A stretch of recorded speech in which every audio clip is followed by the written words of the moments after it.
Saya Muhammad Ilyas Rifai dengan NIM C1D1 22025. Saya Fajar Kamil dengan NIM C1D1 22019. Saya Fazil Mastari Rahmani dengan NIM C1D1 008. Baik, kami sudah di lokasi BNN untuk mewawancarai terkait dengan kasus narkoba. Baik, saya bicara dengan Ibu dan Bapak siapa? Assalamualaikum warahmatullahi wabarakatuh. Perkenalkan, kami berdua dari BNNP Provinsi Jambi. Saya nama seputar silat Sarjana Hukum dan Magister Hukum. Jabatan di Berantas yaitu Katim Penyidik. Kami di sini akan membantu adik-adik sekalian untuk wawancara, di sini memfasilitasi untuk wawancara. Assalamualaikum warahmatullahi wabarakatuh. Selamat siang. Perkenalkan, nama saya Aida Ica Abdulrahman. Di sini saya bertugas sebagai bagian penindakan dan pengejaran. Kadang di bagian administrasi di pemberantasan. Jadi di BNN ini kan ada 4 bidang, ya. 4 bidang itu yang pertama bidang P2M, yang kedua rehab, yang ketiga pemberantasan, yang keempat umum.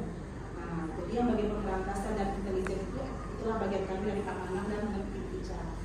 Nah, di bagian pemberantasan ini dan intelijen ini kebanyakan dari anggota Polri dan ada juga dibantu dari organ BNN seperti PNS dan tenaga ya. Nah, oke, silakan Anam. Ya, mungkin ada yang mau ditanyakan, silakan. Baik, langsung saja untuk ke sesi wawancara dengan pertanyaan pertama. Baik Pak, bagaimana situasi kasus narkoba di Jambi pada saat ini? Apakah ada peningkatan dalam beberapa waktu terakhir? Jadi gini, narkotika kita berbeda masalah narkotika. Narkotika itu adalah bentuk gunung es. Jadi yang kita lihat sekarang ini adalah puncak gunungnya aja. Sedangkan di dalamnya itu sudah saking dalamnya itu pengaruh narkotika yang berada di provinsi Jambi. Dan peningkatannya itu sudah sejak beberapa tahun terakhir meningkat. Dikarenakan provinsi Jambi adalah lalu lintas, transit dan juga sebagai tujuan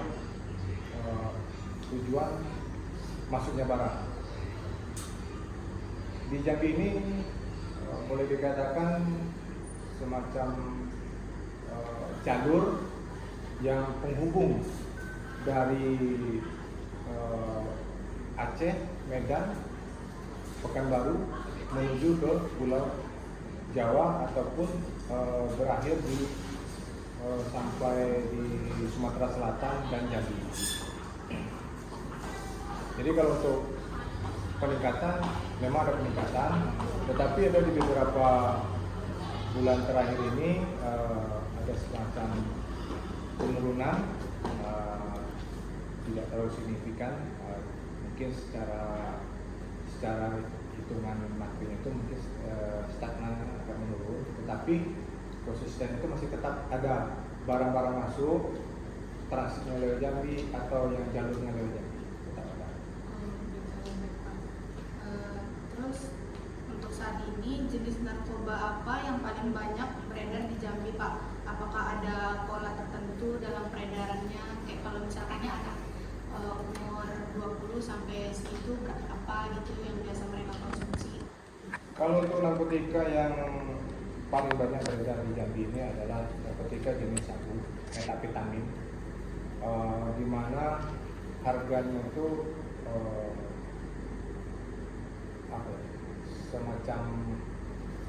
semacam harganya itu mahal dan kualitas barang itu sedikit, itu memang dibutuhkan bagi para pengguna. Kalau untuk rata-rata untuk pengguna narkotika jenis sabu ini berkisar antara di umur 25 sampai 45.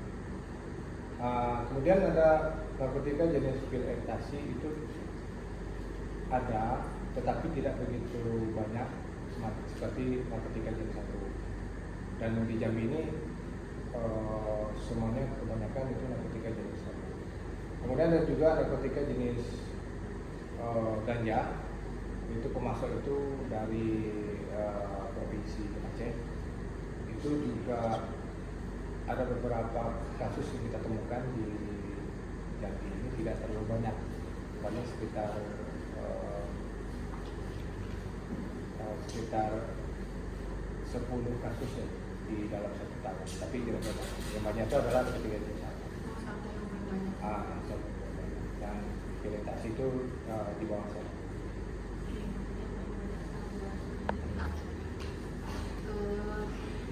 Baik, saya akan pertanyaan dari saya, bagaimana dampak kasus narkoba ini Pak terhadap masyarakat, terutama bagi generasi muda di Jambi? Dampaknya itu ya dampak buruk yang ada. Jadi tingkat kreativitas anak muda di masyarakat yang pengguna sabu itu semakin menurun. Tidak ada semacam apa ya, niat untuk bekerja itu, hasilnya mereka itu untuk membeli narkotika itu sabu. Jadi tidak ada yang membuat satu apa ya, nilai positif yang baik itu tidak ada dengan mereka ini. Jadi yang jelas dampaknya itu tidak baik dan tidak bagus untuk masyarakat, terutama generasi muda, karena generasi muda ini yang pengguna narkotika sabu itu saya sebutkan tadi itu kisaran umur 25 sampai 40. Jadi masa-masa produktif itu masih bagus. Ini Pak, langkah-langkah yang telah diambil oleh pihak kepolisian atau BNN untuk menekan peredaran narkoba itu apa aja Pak langkah-langkahnya? Kalau langkah-langkah yang pernah kita ambil, pertama kita melakukan penyuluhan, yaitu yang penyuluhan itu yang dilakukan sama Bapak Ipon tadi, itu penyuluhan ibaratnya ke masyarakat, ke sekolah-sekolah, deklarasi dengan masyarakat sekitar. Terus kita ada namanya menekan tingkat narkotika itu, membuat semacam kampung bersih narkotika gitu. Karena kita ada kampung bersinar namanya. Jadi itu salah satu menekan peredaran narkotika yang berada di situ. Jadi kita bisa potensi di suatu tempat ini mungkin banyak narkotika, sudah kita di situ kita lebih intens melakukan penyuluhan, melakukan gerakan masyarakat di situ yang menentang adanya narkotika. Terus semacam di daerah pesisir, contohnya di Pelabuhan Terbuan, itu dari bagian penyuluhan dari P2M. Kemudian dari kami selaku pemberantasan itu melakukan penindakan langsung. Dari polisi itu melakukan penangkapan, proses hukum, gitu. Dan untuk saat ini dalam tahun 2024 ini BNP Jambi sudah melakukan penindakan sebanyak 24 laporan dengan tersangka yang sudah kita limpahkan ke lapas itu sekitar 30, sekitar hampir 40 sudah kita limpahkan ke. Kemudian yang kita lakukan penangkapan, itu tidak ditemukan barang bukti narkotika jenis sabu atau narkotika jenis lain, maka kita lakukan rehabilitasi, baik rehabilitasi rawat inap maupun rehabilitasi medis rawat jalan. Jadi di sini ada 2 program.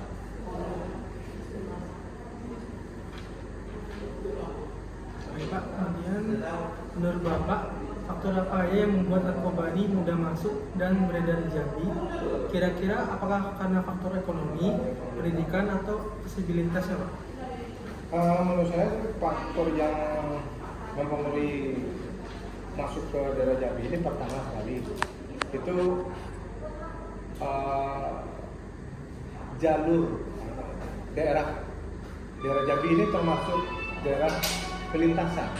Jadi kita ini adalah satu pintu masuk. Jadi semacam mau kemana lewat Jambi. Tujuan utama narkotika jenis sabu ke Jambi pun bisa sampai di Jambi. Mau lewat pun bisa lewat Jambi. Jadi itu salah satu. Kemudian dari faktor ekonomi, narkotika jenis sabu itu nilai jualnya itu menjanjikan dengan harga yang didapatkan dibeli kepada pengedar besar, kemudian diecer itu dengan jumlah keuntungan itu lebih besar. Jadi lebih dampaknya itu nilai ekonomis, nilai keuntungan itu lebih besar. Kemudian kalau untuk masalah mungkin faktor pendidikan, rata-rata pengguna narkotika berpendidikan di atas SMA, rata-rata SMA. Jadi pendidikan mereka sudah. Jadi untuk pengetahuan tentang narkotika sebenarnya sudah ngerti. Mungkin karena ada juga, tapi rata-rata di situ. Pergaulan, lingkungan, keluarga. Ada yang keluarga memberikan keluarga yang broken atau apa, tidak diurus sama orang tua. Jadi diajaklah, katakan banyak anak-anak Indonesia banyak. Baik Pak, selanjutnya apakah pemerintah Kota Jambi ini memiliki program khusus untuk membantu rehabilitasi pecandu narkoba? Jika ada, bagaimana pelaksanaannya? Jadi kalau untuk pemerintah Kota Jambi tidak ada melakukan program khusus. Kita dari BNN memang mempunyai program, yaitu pada saat dilakukan penangkapan, dilakukan ada yang mau dilakukan untuk direhabilitasi, kita dari BNN memfasilitasi untuk melakukan rehabilitasi baik secara dirawat jalan di tempat kita sendiri langsung di BNP atau dirawat inap di instansi pemerintah. Kalau untuk di Jambi ini ada di rumah sakit jiwa, itu ada IPWL di situ. Kemudian di tempat IPWL swasta itu ada di 2 tempat, kalau nggak salah 2 tempat atau 3 tempat. Satu tempatnya di Sungai Buloh, Bulian, satu lagi di KM5 itu Yayasan Sahabat, kemudian ada satu lagi itu kemarin kalau nggak salah Foundation Narkotika. Jadi kalau untuk kita berbicara ke pemerintah Kota Jambi itu sampai saat ini mungkin di bagian Kesra ya, di bagian kesehatan masyarakat mungkin ada program seperti itu, tapi tidak bersentuhan yang kita punya program-program khusus. Kita punya yang kita lakukan memang sudah ada memang kita punya program khusus yaitu di bagian rehabilitasi. Nanti mungkin adik-adik bisa langsung ke karya. Baik, selanjutnya apa tantangan terbesar yang Bapak yang dihadapi dalam menanggulangi kasus narkoba di Kota Jambi?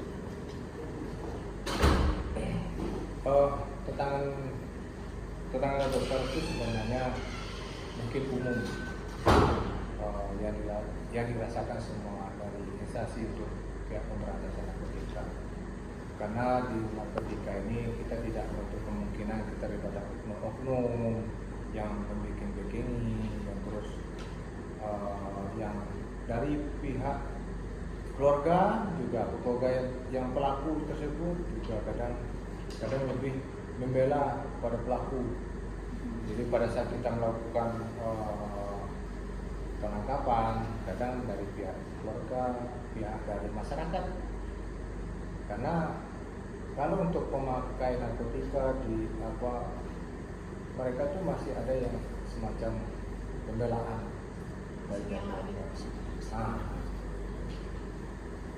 Selanjutnya, apakah media sosial dan internet berperan dalam mempengaruhi penyebaran atau gaya hidup narkoba di kalangan remaja? Ya, Jadi media sosial itu berperan dalam mempengaruhi karena dengan sekarang narkotika itu sudah macam lifestyle, jadi semacam gaya hidup. Jadi apa yang dicontohkan kepada teman-teman yang mungkin lewat gaya hidup artis, gaya hidup apa orang-orang yang idola-idola tuh biasanya itu yang contoh. Makanya peran internet, peran media sosial karena mempengaruhi kita.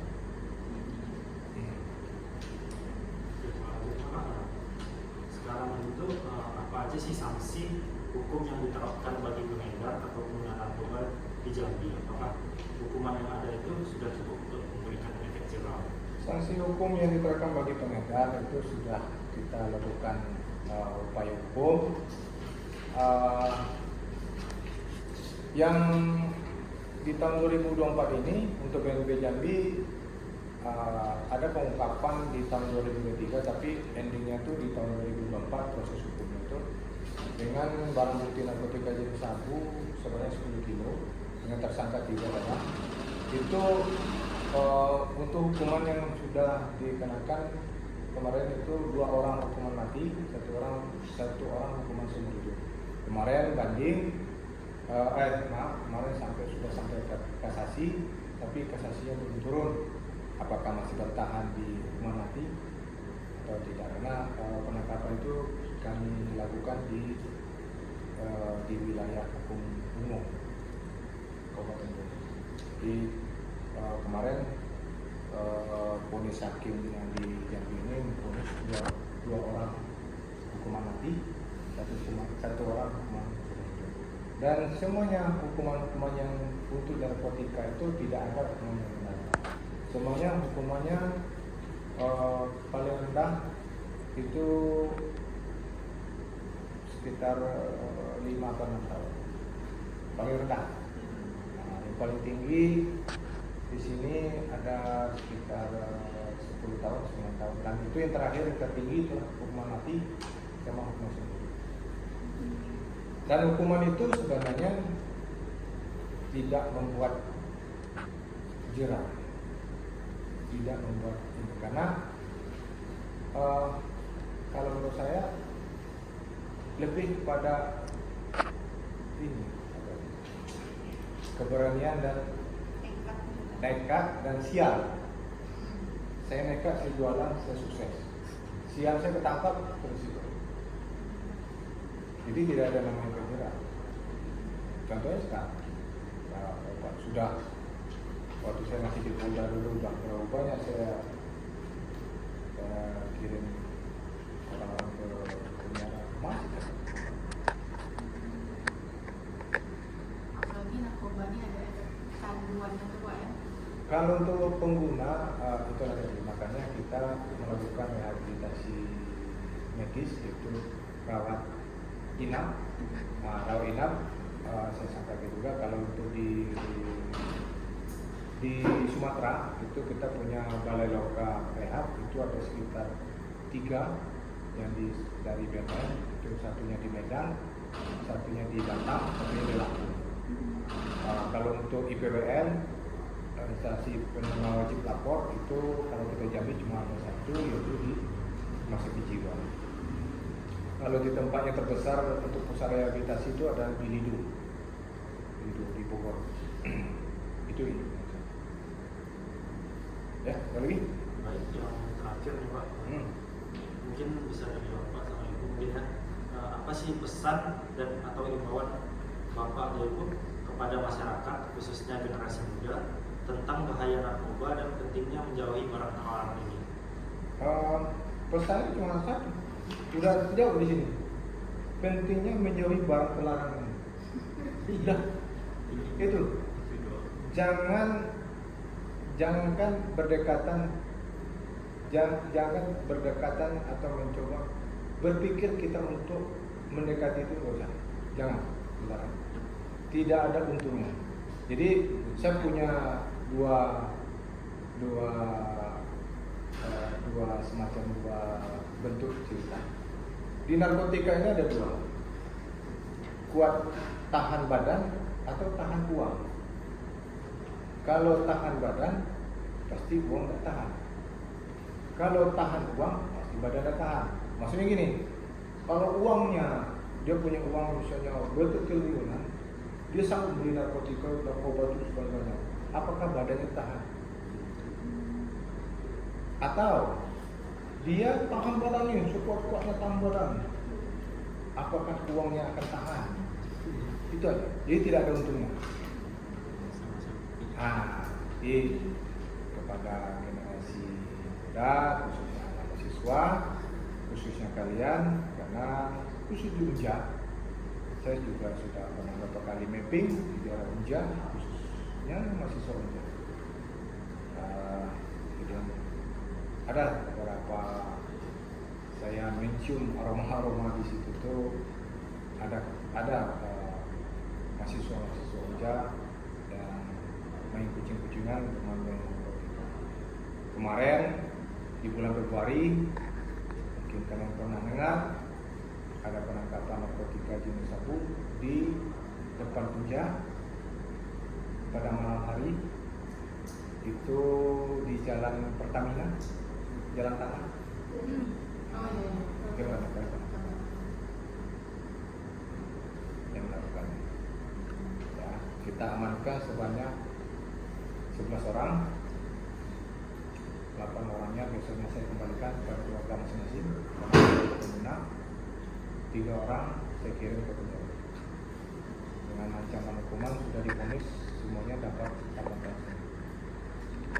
Harapan saya, karena saya berada di wilayah Unja, mungkin pesan kepada adik-adik sekalian, mungkin berantai kepada jauhi narkoba, tidak ada untungnya narkoba. Kalian boleh mau coba narkoba, jangan berada di wilayah Menggalo Indah.